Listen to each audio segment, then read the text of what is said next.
Ça va? Et toi? Ouais. Bonjour, ça va? Très bien. Moi j'ai 32 ans aujourd'hui. Ça va? Je m'appelle Mathieu Despo. Et toi? J'ai été salarié d'un club qui s'appelle le Stade Bordelais, qui me permettait tout simplement de pouvoir m'entraîner, faire du vélo et c'est tout. Ensuite, il y a 7 ans, un accident. Voilà, donc concrètement, ça s'est un petit peu terminé comme ça.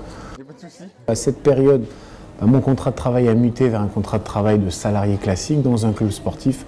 Et je suis retombé dans le système que je détestais et que je fuyais, donc les horaires, une hiérarchie. Il y avait toujours les contraintes horaires. Moi, ça a surtout été ça.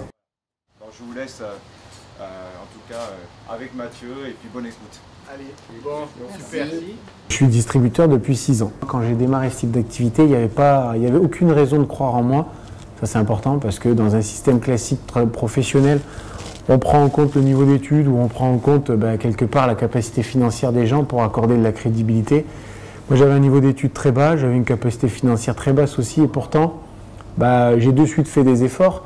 Et par contre, j'ai tout de suite été encadré par des gens qui ont été d'une gentillesse et d'une bienveillance assez incroyable et qui défendaient des valeurs et une éthique dans lesquelles je me reconnaissais. Pour moi, il y avait 2 types de possibilités au niveau professionnel.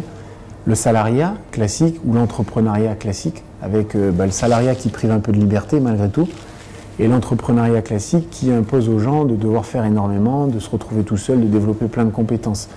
Et là, moi, ce type de métier, ce que j'ai apprécié dès le début, c'est que j'ai compris qu'il y avait eu un mariage entre ces 2 mondes, où on se retrouve, nous, aujourd'hui, encadré comme un salarié et libre comme un entrepreneur. À partir du moment où les gens se forment et font ce qu'il faut, notre rôle, c'est de leur donner du temps pour discuter avec eux.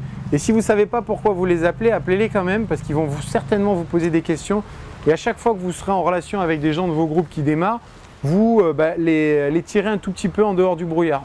Aujourd'hui, j'ai un réseau de distributeurs de 250 personnes actives et qui sont issus, tous ces gens sont issus d'une première vague de communication et de recrutement d'une 30aine de personnes qui étaient dans mon entourage proche à la base.